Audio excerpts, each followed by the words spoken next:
Yay! It just occurred to me that whenever we streamed in the past, Yeah. um, I couldn't do. You couldn't hear audio, Yeah, I know. It was very annoying. As the but now that we're doing it this way, I can hear audio. Oh wow, that sounds nice. I wish I could have heard audio for any of All those the other times. times we recorded. Is this the serious recording? Because nobody did the intro. I noticed that. I was wondering if you were gonna do that since you're the intro guy, or if I was gonna do that because You're actually I'm playing. the player guy this time. Okay, well, fuck it. Welcome back to. It's not even welcome back. Wow. Whatever. It's been a few years since we've done this. I don't care. We're shit. We know we're shit. Nothing's ever gonna change about that. Time Egg LP back in action, I like it. That coming at works. you with Final Fantasy4 Pixel Retro Remaster Redub Deluxe Edition 12. Redubbed Deluxe Edition 12, huh? I don't know. I don't either. It's like, I mean, the original joke was Street Fighter 4 with all its various re-releases, but at this point, Skyrim might have actually topped it. See, but Skyrim doesn't add another adjective onto the end every time, though. I mean, It's just always Skyrim, except for like the once that it was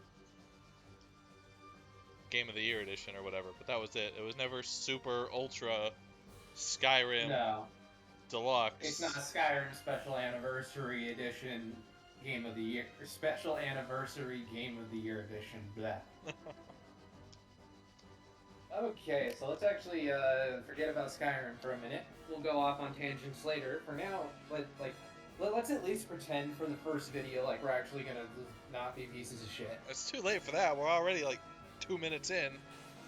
Okay, but this is like intro stuff. So, Final Fantasy IV. Let's Oh talk shit. about a bit about That's you the don't thing. know the controls. I don't Awesome. know what. I'm as brand new to this as 2 and 3 is Flea. That's dumb. Target. You know, we're gonna learn as we go. Yeah, surprised you're not using a controller, but you know I what? I thought about it, and oh shit, I didn't even do that anyways. And Yeah, no, the first 3 fights are automatic. I thought about using a controller, but that was a whole another thing to have to figure out how Figure to out. get set up. And Okay, well, after this recording, I suggest you. do that. Yeah, Yeah, if I we. mean, you do you. I just find that I vastly prefer playing these types of games with a controller. Yeah, I don't know. I figured there was only going to be like 6 buttons, which are, up, down, left, right, yes, and no. Start, select, X, Y, L, R. In Final Fantasy 4 it doesn't have any of those buttons. Yes, it does. It's on the Super Nintendo. Yeah, does it use all of those buttons? It uses L and R, I'm pretty sure. One of them's for the menu. No, I'm sure there's a map button. I don't fucking know. I don't know. We will find out. So anyways, Final Fantasy 4, you were talking about it before we got distracted? Yeah, I mean, the way I talk about it sounds like we've never played it before, but that's wrong. That is wrong. Uh, I have actually played this game through in its entirety, which isn't rare, but But it's worth I've noting. gotten I've gotten to the nearish end several times, but Okay. only actually beat the final boss once. Okay. Which is One time I even got to the final boss and couldn't win. nice. Good job. That sounds like a me move. Well, no, the difference was that I didn't. I at least tried. Ah. I tried and couldn't win. Okay. Let's see. I've gotten towards the end of this game like twice. I've fully beaten it twice. And then I beat the super bullshit sequel once. Wow, you're like a huge fan of this game. I like this one. Here's the thing, like it's a really common. I'm the weird one out for not being a huge fan of it. Yeah. Yeah, it's definitely one of the most popular games in the series. Mm, Um, of the original six, I'd say it's the second most popular. right after 6. Yeah, right after six. Yeah. And it's definitely the game that more or less established what Final Fantasy would become. Because if you look at the games before it, at 1, 2, and 3, there are varying degrees of trying things out. Of different kind of experimenting, Yeah, but I here mean, is where their experiments kind of stuck and you start to see things in later games. yeah, so for example, in 1, your characters had no personalities. You just selected your classes and went with it. Yeah, they were just And, the 4 heroes. yeah, and in 2, everybody had personalities and whatnot, but you had 3 characters that were fixed in your party, Okay. and then a fourth that would always come in and out. That's menu. That's run. Oh, that's a shitty ass run button. Switch party members. Alright, I'm gonna forget. Yeah, just you turn the map off. Oh no. Oh, there's the map. Oh, hey, that's a nice map actually. Kind of like that map. Yeah, they added those to all the games for the retro remaster. Alright. Would it be unprofessional if I went into the, I mean, it would, but do I care enough to go into the menu and change the controls on fucking recording? No, because it gives me time to finish what I was talking about earlier. Alright, cool. In that case. Shut up, Kane! There we go. Anyway, so you know, 2 kind of had characters, but there weren't really like major arcs to any of them. Yeah. And then 3 went back to no characters at all and a more dynamic class system rather than one where you picked your class at the start and then that class had one natural evolution. It had what, you know, the traditional job system Okay. where jobs themselves had levels. So 1, 2, and 3 were all very different. But then 4, you finally had a story that tried to be serious and emotional, characters with character. Another thing about 2 was that jobs weren't a thing. Yeah. And I mean that to the extent that there weren't even roles. Okay. Anybody could be anything. Okay. And so this was the first game where characters have jobs assigned to them. Set roles by their, like, character. Yeah, people. You have a large cast. People come and go as the plot goes on. Uh-huh. Kind of, you know, just the staple traits of every game in the franchise going forward. You first start seeing that stuff here. Yeah, Okay. like you know, for instance, okay, 5 has basically an evolved version of 3's job system, Mm-hmm. but the characters are that they have personalities. They have characters, Yeah. or they have character, I should say. Okay. And again, the story tries to be more serious. Whereas before it was just, or by more serious, do you mean like more It written? tries to be more emotionally impactful. Oh, okay. It's not where I wanted to go, I don't think. Now, you want to go in the tower you were just at? That's what I thought. So,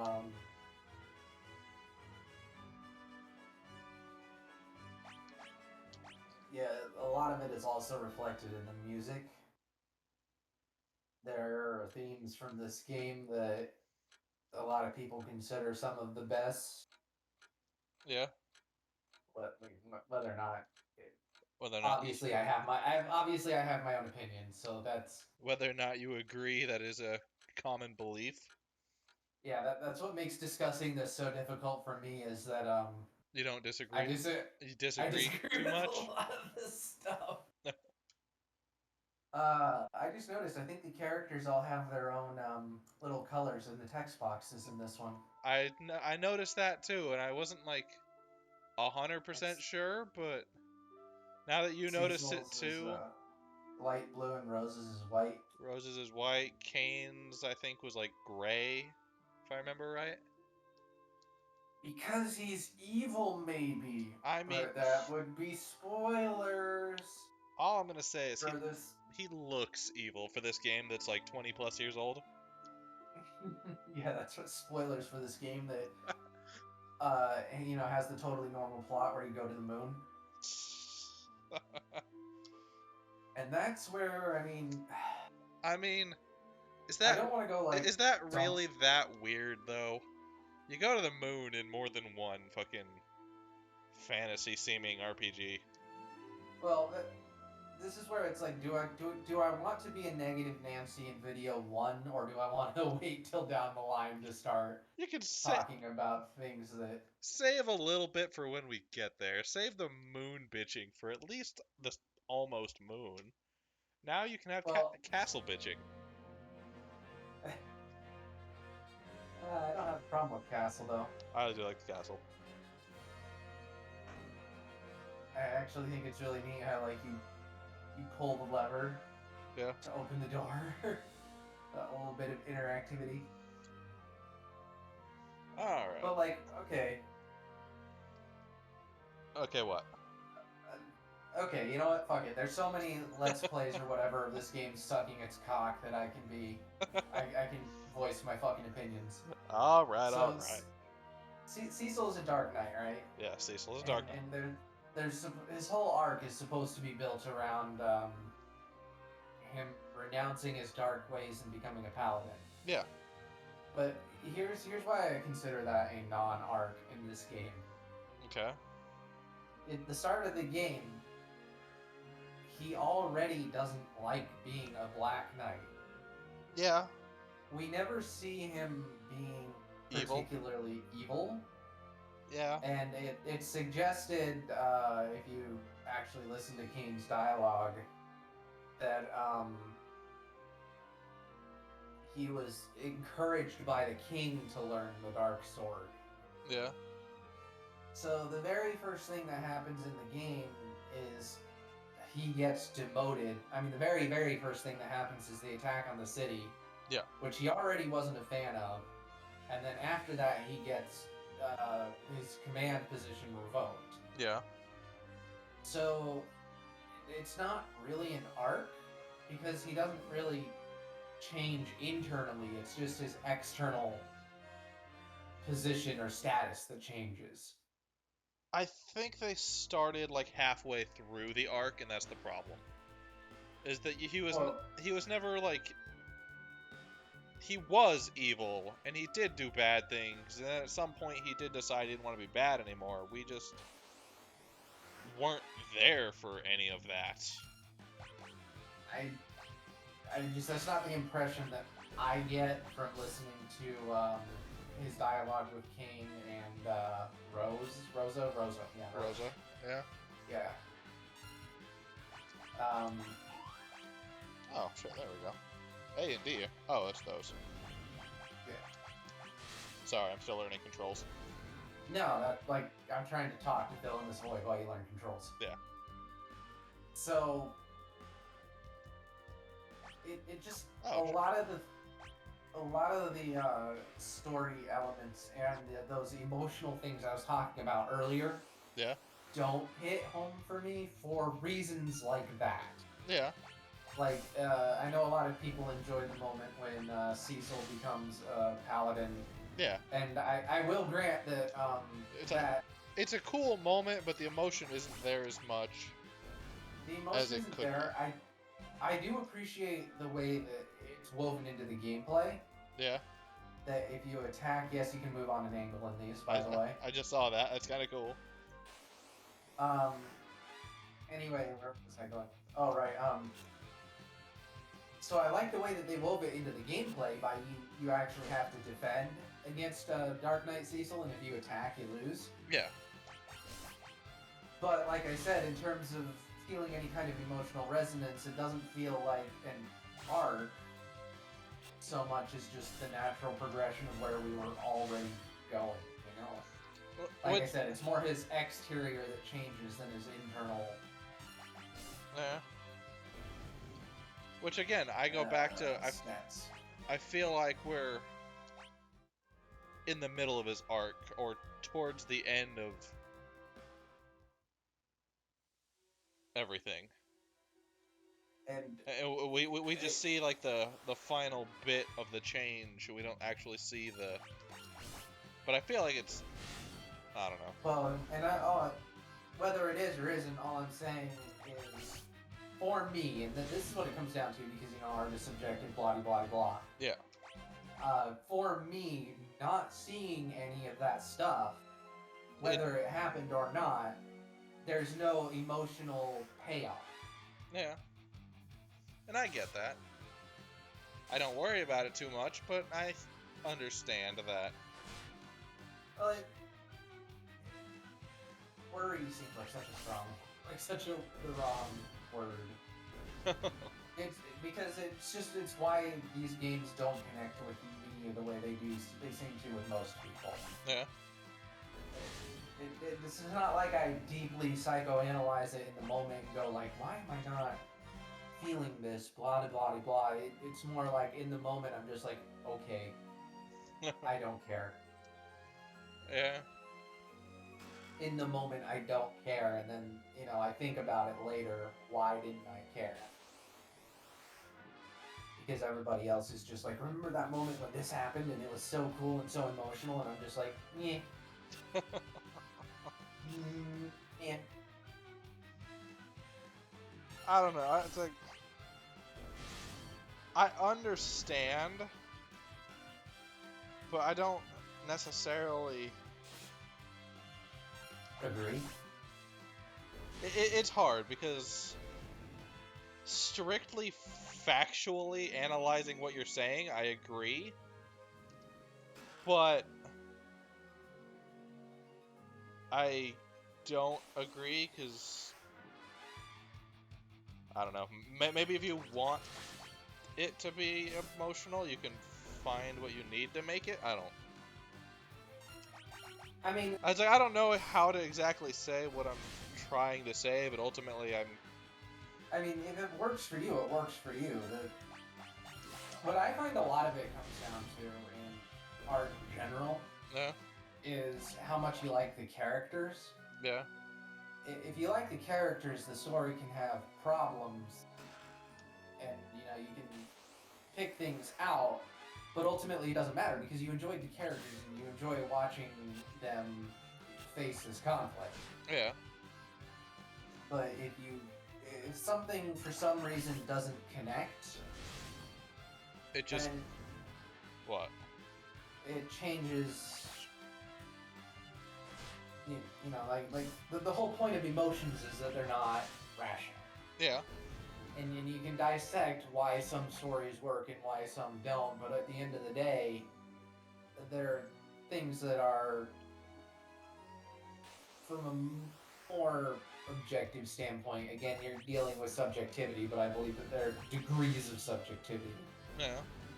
That you can examine from a more subjective viewpoint and be like, this is shite. But which ultimately resonate with a lot of people. I mean, that's basically fucking mass entertainment writ large. I mean, I don't understand how people can absolutely lose their shit over Star Wars. Yeah. I think it's like, I don't have a problem with the original Star Wars at all. But for some people, it's like a fucking religion. Yeah. And, it's kind of similar with Final Fantasy4. Like, it's not, like, don't get me wrong, I say all this, and none of it's to suggest that it's an awful game. I'm not... You're not saying exactly what it sounds like you're saying? Yeah, it's more like... I don't think good and bad are binary in the sense that if something's not good, it's bad. Yeah. It's more just a neutral for me. Okay. I don't think it's a bad game. I just don't think it's the great, amazing game that everybody is saying. It's more just, neutral. I mean, there's stuff when you play genuinely bad games or mediocre games like Lufia Yeah. that you start to appreciate. Like, Final Fantasy4 does get a lot right, but the stuff that you don't typically talk about because it's seemingly obvious. Okay. It's not obvious, but it seems obvious. Even just basic stuff like the character designs. Yeah. Do a good job of reflecting characters' personalities. Okay. Yeah. That's not something that you really usually bring up because it's something that usually is done well by default. But when it's done badly, that's when you really start to notice it. And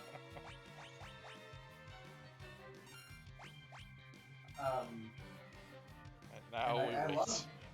I love the graphics Yeah. for the game. I love the use of color and everything. I mentioned earlier, like, I think the attempt... I don't like ATB. Yeah. But I think the attempt to integrate it more into gameplay, like I mentioned the Cecil fight and this fight right here, Yeah. kind of attempts to add more layers to the turn-based combat. It makes the ATB feel like something other than just waiting for your turn without... Yeah, even though I think that ultimately you are, a lot of times it just comes down to waiting. Yeah. Don't attack now you can attack, but it's the effort that counts. They try. Yeah. And the combat is very responsive, it's very well balanced, it's typically nice and quick. Yeah. I don't know. Sound effects. It's like, I don't know. Sound effects are another one that you don't usually talk about it, but once they're done wrong, but I like the sound effects. Yeah. Because sound effects actually go a long way to making things feel responsive. Yeah, they do. And everything feels nice and responsive in these games. It feels solid. Yeah, they're solid games. That's what I'm saying. Like, I talk about the negatives, and it makes it sound like I'm really negative on the game. Mm-hmm. And it's more like, I think the game gets the fundamentals really, really nails them. Yeah. I just don't feel like I need to talk about those because it's something that everybody agrees on. Oh, okay. But I recognize that that's my feeling, in that a lot of times I'm making an assumption that isn't necessarily accurate. That's fair. So yeah, let me back up and say this game does a lot right. I do not think it's a bad game by any stretch of the imagination. It's just all the things that it gets right is what everyone gets right, and you want to say something. Well, it's not that everyone gets it. But it's what everyone notes on. Yeah, it's stuff that we all already typically agree Final Fantasy is good at. Like, everybody always, already generally agrees that Final Fantasy is a great series, so Yeah. I tend to gloss over the stuff that it does well, because everybody already talks about that. Yeah. And it's like, okay, that's unfair to the game. Mm-hmm. And again, what it tried to accomplish plot-wise for the time, I don't think it's as revolutionary as a lot of people say, but it made moves and tried to be. Well, and in a way, it succeeded. The emotional things might not hit as hard, might not hit the way they should for me. Yeah.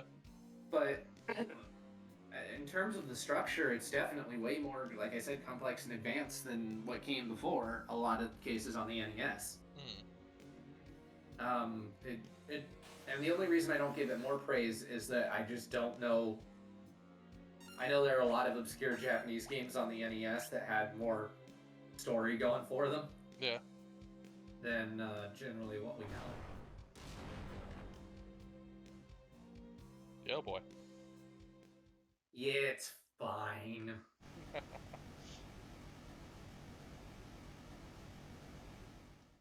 Bruh. that cutscene. That's great.